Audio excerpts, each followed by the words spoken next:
Ngayon, pag-uusapan natin ang Practical Research 2, Module 5, no? Data Collection, Presentation, and Analysis. So, ito yung kanyang content, title page, table of contents. So, meron itong 3 lessons, no? Sa lesson 1, tinatawag itong Data Collection Instruments. So, malaman nyo kung ano yung proseso sa pag-collect ng data. Lesson 2, Data Presentation and Interpretation. So, malaman nyo kung paano nyo i-interpret yung data. At saka sa Lesson 3 naman, Using Statistical Techniques to Analyze the Data. So, meron tayong overview of paano i-analyze ang data using statistical tools. Okay? So, before that, before sa lessons, no, meron tayong pretest. So, sagutin nyo muna ang pretest na ito. Nasa page 10, no, ng module na ito, module 5. So, lagay nyo sa malinis na papel ang pretest ninyo o ang sagot ninyo. Okay? So, dito na tayo sa lesson 1. So, ang lesson 1, ang title ng lesson 1 is Data Collection Instruments. So, ano yung mga instruments na gagamitin natin, no, sa pagko-collect ng data? So, meron tayong halimbawa, no? So, due to the COVID-19 global pandemic crisis, many are easily hooked into sharing and believing fake news. So, dito pinapaliwanag na kailangan natin na alam kung i-differentiate yung real news at saka yung fake news. Kasi marami na kasi yan naglipa na. Kaya dapat alam niyo kung paano kinuha yung data, no? So, all of these questions and many more can be answered through data collection. So, dapat alam niyo kung paano magkuha ng data sa iba't ibang sources. Huwag lang yung puro hindi naman reliable yung kinuna ng data. So, what I need to know? Ano ang dapat ninyong malaman? So, collecting data is the first step you need to perform. So, kinakailangan na natin na data collection. So, data collection involves obtaining relevant information regarding the specified research questions or objectives. So, kinakailangan yung magkalap ng mga relevant information. Yung mga gusto mong makuha na impormasyon base sa inyong tinatawag na research questions or objectives. So, yung mga data na kinukuha ninyo, meron itong pinagbabasihan. Ang pinagbabasihan ninyo ay ang inyong objectives, no? So, dapat ang inyong this can be done utilizing research instruments that are either developed or adapted. So, kung gusto niyo kumuha ng mga data collection, kinakailangan niyo gumamit ng questionnaire. So, yung questionnaire na gagamitin ninyo is either developed or ginawa ninyo or is either kinuha ninyo or kinopya nyo sa ibang mga nauna na research projects sa inyo, no? So, in collecting the data, the researcher must decide the following questions, no? Which data to collect, no? This is the first question, which data to collect, how to collect the data, and who will collect the data, then when to collect the data. So, yan yung mga tanong na dapat ninyong intindihin, no? Which data to collect, o anong data ang i-collect ninyo, no? Paano ninyo i-collect ang data? Then, sino yung magkukuha ng data? Then, when to collect the data? Kailan? Kasi dapat mayroon siyang time frame, no? Hindi siya forever. So, quantitative research instrument comprise questionnaires, interviews, tests, and observation. So, ito yung mga sample ng mga research instrument na gagamitin ninyo sa pagko-collect ng data. Itong mga questionnaire, interviews, test, observation. Yun yung mga common, no? So, sa quali naman, usually involve direct interaction with individuals and or indirect interaction with individuals in a group. So, sa quali, hindi masyadong hindi kagaya nito, no, na klaro, no, questionnaire. Kasi dito sa quali, kailangan mo pang makihalubilo, kailangan mo pang go deeper Oh, kailangan direct interaction. Dito kasi magbigay ka lang ng questionnaire tapos na, magbigay ka lang ng interview tapos na. Dito, meron pa kayong interaction, meron pa kayong um, interaction, no? So when developing and utilizing a research instrument, the following steps are to be considered. So ito yung mga i-consider ninyo kung gagawa kayo ng mga research instrument or ng questionnaire. Number 1, be careful with your research question. Kailangan ninyo, klaro dapat yung mga research question niyo. Plan how you will conduct the data collection. Use appropriate research instrument. Dapat yung questionnaire na gagamitin niyo isang ayon no, sa objective. Sinabi ko na yun kanina. No? Collect, tabulate, tally, and analyze the data. Then, verify the validity and reliability of the collected data. So, dapat valid siya and reliable, meaning standard siya. No? Present your findings. Ito yung mga katangian no, in developing a research instrument. Next is, meron tayong activity. No? So, how do you collect your data? So, paano ninyo i-collect yung data? First is, look at the different kinds of research instruments. So, ito yung sa questionnaire, sa questionnaire, merong structured, yung parang specific question yung tinatanong mo, specific answer, no? Kagaya ng, what is your name? Ang semi-structured, parang hindi ganoon kahigpit, no? Unstructured, hindi siya, it's free, no? Yung sagot mo. Face-to-face, harapan, online, computer, test.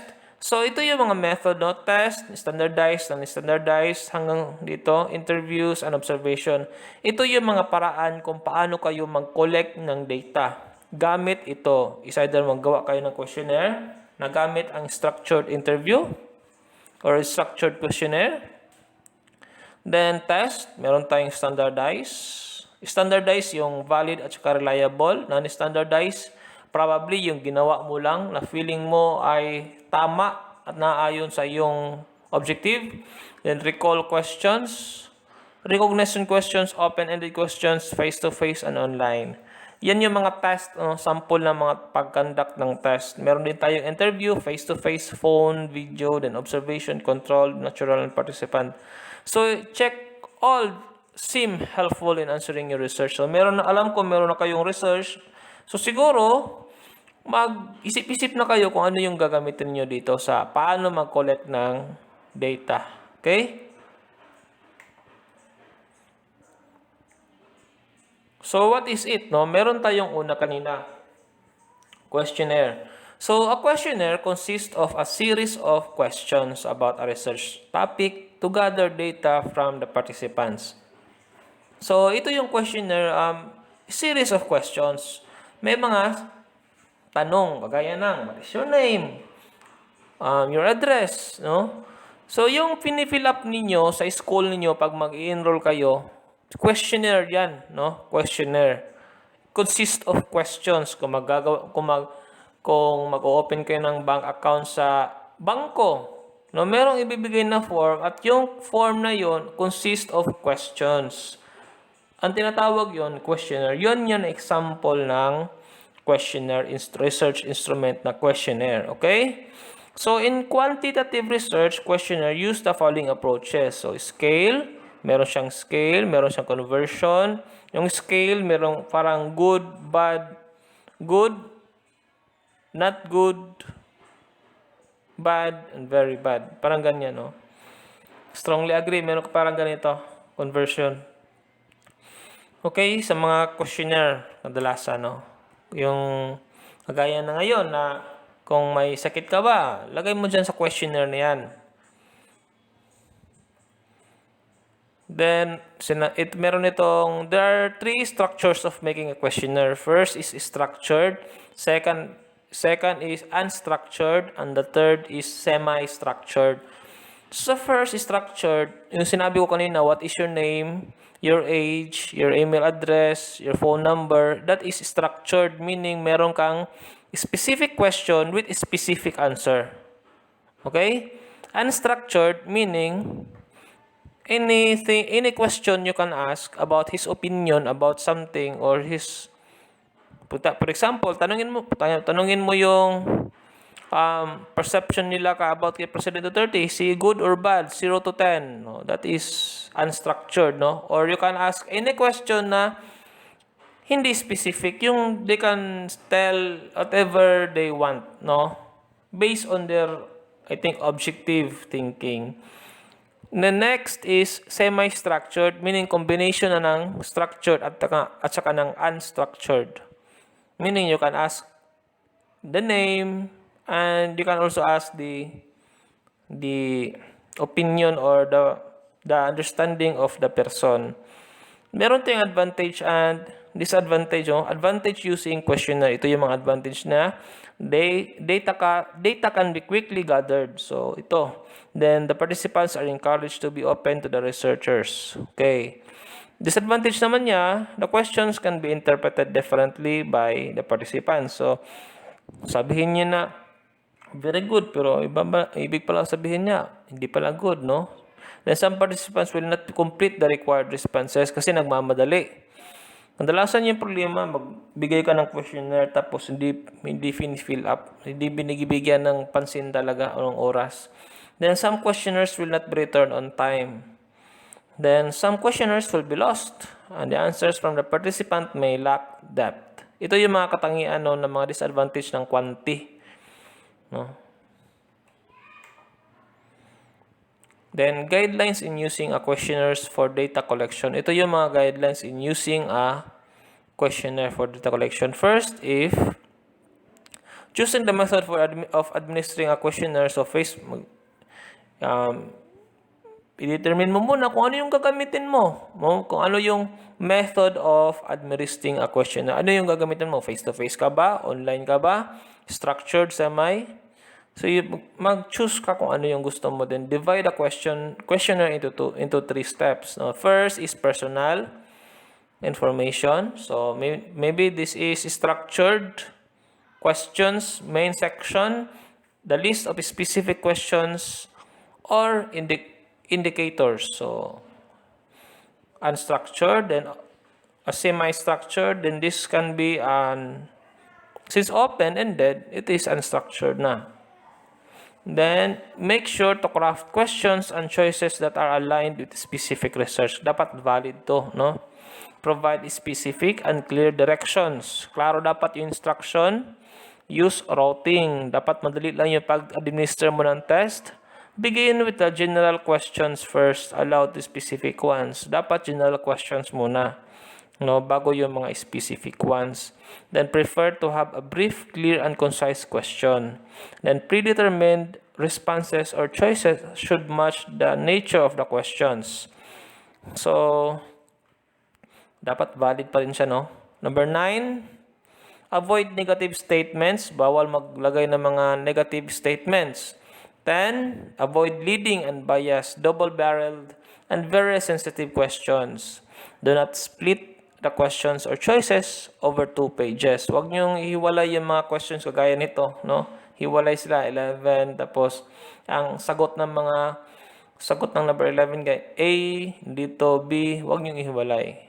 If possible. Kasi mawala na yung concentration. No? If possible, schedule an appointment before. Of course, kinakailangan if mag-administer kayo ng questionnaire, no? Dapat merong appointment. Merong date, merong time. Attach a cover letter. So, kinakailangan meron kayong letter. Kasi dapat formal. I-attach nyo kasi yung letter ninyo sa appendix ninyo. Kaya kailangan yan. Make a follow-up on the participants. Then, tally and encode the data immediately. So, that's it. The next, after the questions is meron tayong tests.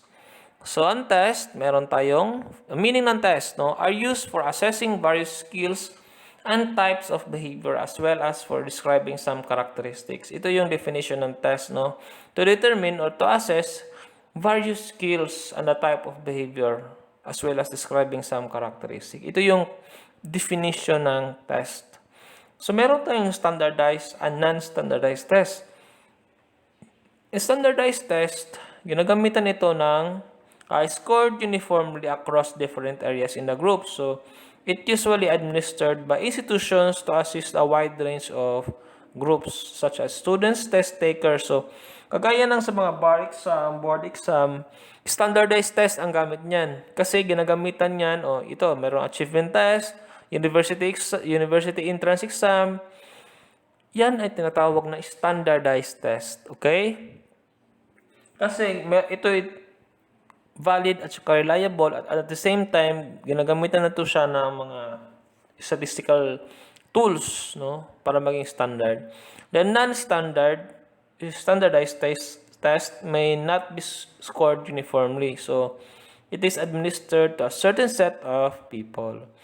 So iba-iba, no, hindi to siya standard, no, kasi you can administer it in by groups, no? Hindi siya for all, kundi for some certain individuals or group of people. Then type of test questions. Ito merong recall questions, recognition questions, open-ended questions. So meron tayo sa baba, no? Tingnan natin ang sample nito. So itong sample ng recall, no? Subtype, closed test, what the participants will do. So apply the words. So ito yung example. Questionnaires can be structured, semi-structured, or blank. So, ito yung recall. Madali lang itong recall kasi memorization lang naman. Then, what are the types of questionnaires employs closed-ended questions? Sagot dyan. Memorize nyo lang, tapos ilagay nyo yung answer. Ito yung recall question type. Recall tests. Okay? List of steps in conducting quantitative research. Ilagay nyo dyan yung list. Then sa recognition naman, multiple choice, matching type, ito yung kadalasan niya nung ginagamit. Then choose the best correct. Ito yung alphabetical, multiple choice. Recognition yan. Matching, gaya nito. That is recognition type, no?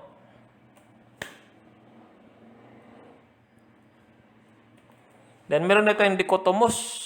Choose an answer from two options, either true or false. So, false or true. Diyan, that is dichotomous. Then, open-ended questions. So, non-performance based and performance based.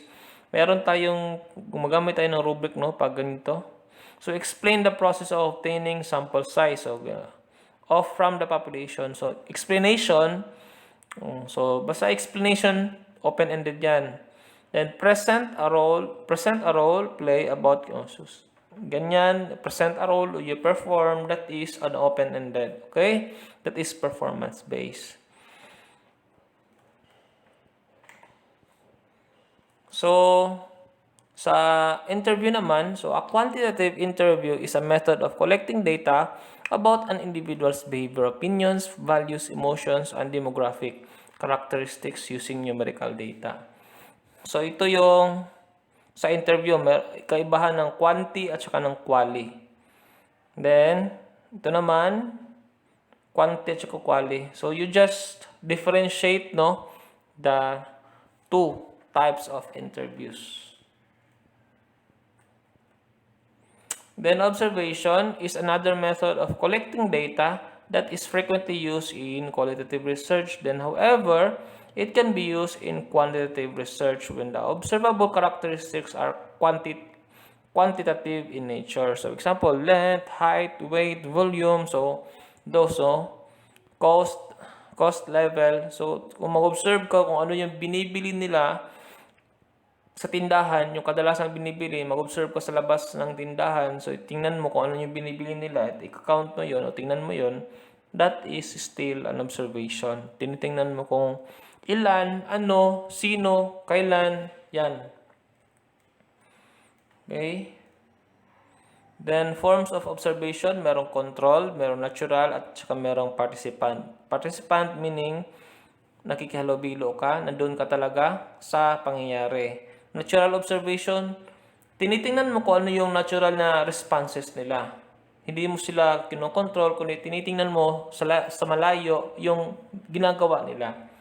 Tapos yung controlled observation naman, meron kang certain condition na gusto mong makita, no, na gusto mong masubaybayan sa pangyayari. Kagaya ng gusto mo mag-observe na anong gagawin ng mga tao kung pagbagbagyo. So, ngayon, si bagyong Rolly, So, titingnan mo sa observation kung ano nangyari, ano yung mga reaksyon nila, ganyan. Okay? Different roles of a researcher during a participant observation. So, dapat, ang gagawin mo, observational role. So, ang gawin mo, complete observer ka, then observer as participant, then participant as observer, then complete participant. Ito yung mga description niya. Okay? Then, guidelines in conducting an observation. First is clarify, be ready, then determine your observational collection technique, then record on the relevant information. Then, during ito, explain mo, gawin mo maigi. Then, i-tabulate mo na, kunin mo na yung mga data, i-arrange mo na maganda. Okay? So, meron din tayo itong tinatawag na Google Forms para sa mga gaganito na medyo online lang. Meron tayong Google Forms, no? You can practice that. Ito, set up an account, edit, and madali lang itong Google Forms, no? Just check how to make na Google Forms para sa inyong interview. Kaya meron tayong sample. Madali lang to, try nyo lang sa Google Forms. Input nyo lang sa google.com ang Google Forms at i-guide na kayo niyan, no? Okay, meron tayong ethical considerations and data collection. So, dapat inform and consent, no? Dapat meron talagang patnubay, no? Meron talagang consent o sumasang-ayon sila kung mag-question ka unless of observation. Then sa observation naman, meron din yung ginagamit na, meron din yung ethics, no, na merong pamamaraan. Hindi mo ka basta-basta mag-disclose o magsabi ng information o mag-leak ng information base sa mga na-observe mo or sa mga questionnaire na ginawa mo. Okay? Dapat respetuin mo yung tao na kinunan mo ng observation. Kasi meron silang right to privacy. Hindi ka pwedeng mag-disclose agad-agad unless if may consent galing sa kanila na pwedeng sabihin ang pangalan nila. So, sample informed consent ito. So, sample informed consent, kung gusto mong mag-conduct ng research na may pahintulot ito. Okay, what's more? So, meron tayong activity. Answer me. So, sagutin nyo lang to sa malinis sa papel na separate sheet of paper.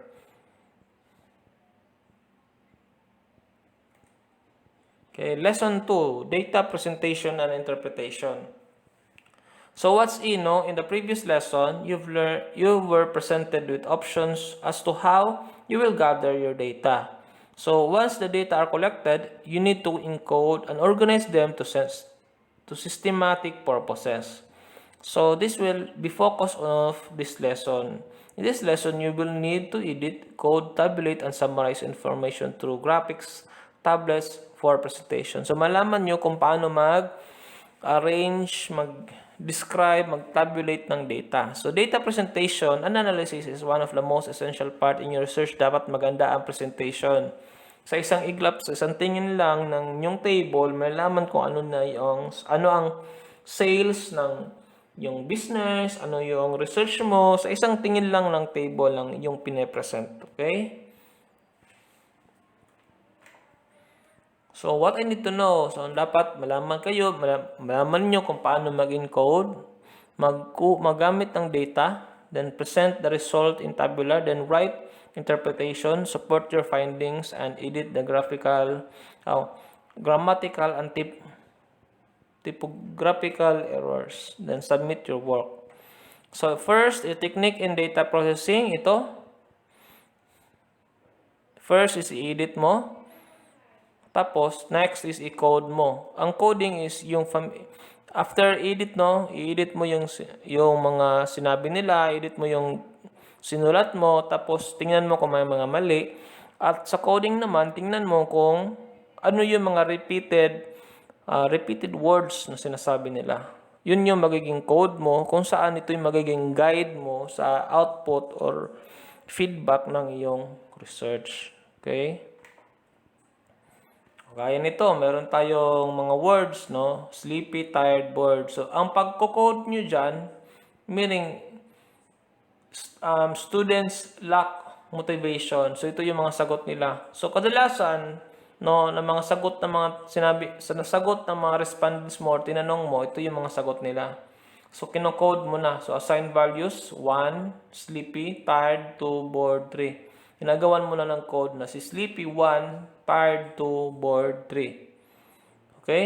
At tingnan mo rin kung gaano karami ng mga yung mga respondents na nagsabi na sleepy sila, tired sila, at saka bored sila. Tabulation, yun yung sinasabi ko kanina, no? Tingnan nyo kung ilan sila yung, ito yung code, no? Binibigyan nyo sila ng code or ng mga description kung ano sila. Para mas madali. Then tabulation, tingnan mo kung ilan yung mga respondents na nagsabi na ilan yung sleepy sila, ilan yung tired sila, at ilan yung bored sila. Yun yung tinatawag na tabulation, no? So, okay, what's new? Meron tayong exercise, no? Sagutin nyo lang to sa malinis sa papel, no? Is a separate sheet of paper. So, presentation and interpretation of data. So, first is the next step after editing and coding and tabulating the data is to present them into graphical or visual presentation called non-prose materials.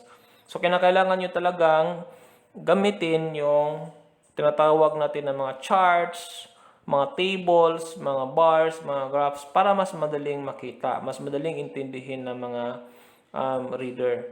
So, para mas maganda yung presentation, kinakailangan yung gamitin or may alam kayo sa tinatawag na APA, CMOS, and MLA. Ito yung mga citation natin, no? Na paano niyo sinasite, no? Or kino-cover yung mga information na saan niyo nakuha. So, meron tayong tables, no? Ito yung mga sample ng table. Ito. Ito, tingnan nyo. Students overall performance, yung frequency, kung ilan yung mga taong nagsagot nito. Outstanding, ito yung percentage, no? Madali lang to. 2 divided by 50 is 5%. Percent kasi ito. Okay, 33 divided 50 is 66. Times 100, 66. Okay, so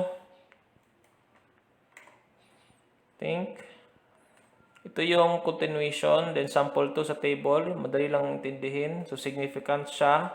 Class interaction daw ay significant, meaning meron silang tinatawag na relationship, yung class interaction, classroom interaction. Okay? Madali lang dapat intindihin yung mga tables ninyo. Meron din tinatawag na graph, ito, sample ng graph. Para sa graph, pwedeng line graph, pie graph, pictograph, bar graph.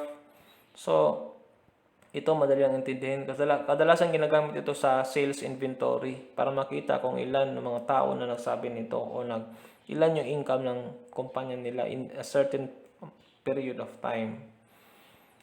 Okay, graph, meron tayong graph. Ito, line graph, no? Meron din tayo tinatawag na pie graph. So, that's the presentation. So, dapat alam nyo kung ano yung pipiliin nyo. So, kadalasan ginagamit ko, combination ng dalawa. Ito yung combination ng tables at saka ng graph. Okay, para mas maklaro talaga. No? Kulang kasi yung tables lang. Dapat mayroong graph din. Okay, so Lesson 3, using statistical techniques to analyze data.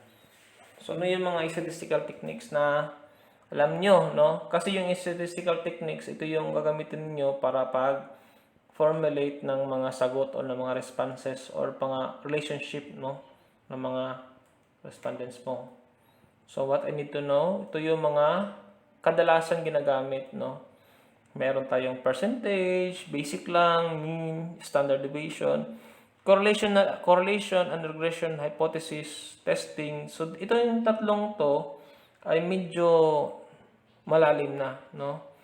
Kung kayo ay nasa senior high school pa lamang, I suggest na ito lang muna, mean, median mode, standard deviation, percentage lang. Yung parang survey lang o description. Kasi kung hantong kayo sa correlation, medyo komplikado na, no? Correlation, regression, and hypothesis testing. Kasi mag-hire pa kayo ng mathematicians or dapat magre-research pa kayo about tool or correlational regression or hypothesis tool, statistical tool na pag-aaralan pa ninyo. Siguro may alam na kayo kasi nandyan naman yan sa discussion ng statistics and probability na subject ninyo noon. So, ito yung gagamitin. Statistical technique, mayroon tayong percentage. Ito yung suggestion ko na madali lang. Description lang. Okay? So, 80%. Ganyan lang. Tingnan nyo lang. Number of parents who opted to receive digital copies of learning modules. Ito. 80% yung nagkuha ng module, 100%, 50%. Ganyan lang kasimple, no? I would prefer to use this para madali lang, para sa inyo. Percentage. Then sa mean or average, ito, yung divide nyo lang. Kaya iba yung percentage sa kanong mean. Ang mean, other term ng mean ay average. Gaya na sa card niyo, yung average niyo, yan yung mean. Okay? I-divide nyo lang ng ilan yung scores or grades ninyo. Sum of all values, i-add nyo lang, then i-divide nyo ng total number of values. Okay? Sample nito, ito, 24, 25, 16, and 11. So, meron siyang 4, di ba? So, 4, no. So, total is 19. That is the group mean. And group mean. Sa group mean, ito, no, magagawa ka pa ng frequency table, tapos i-group mo sila according to intervals. So, ito yung group mean, no, i-group mo sila. Group lang. Okay,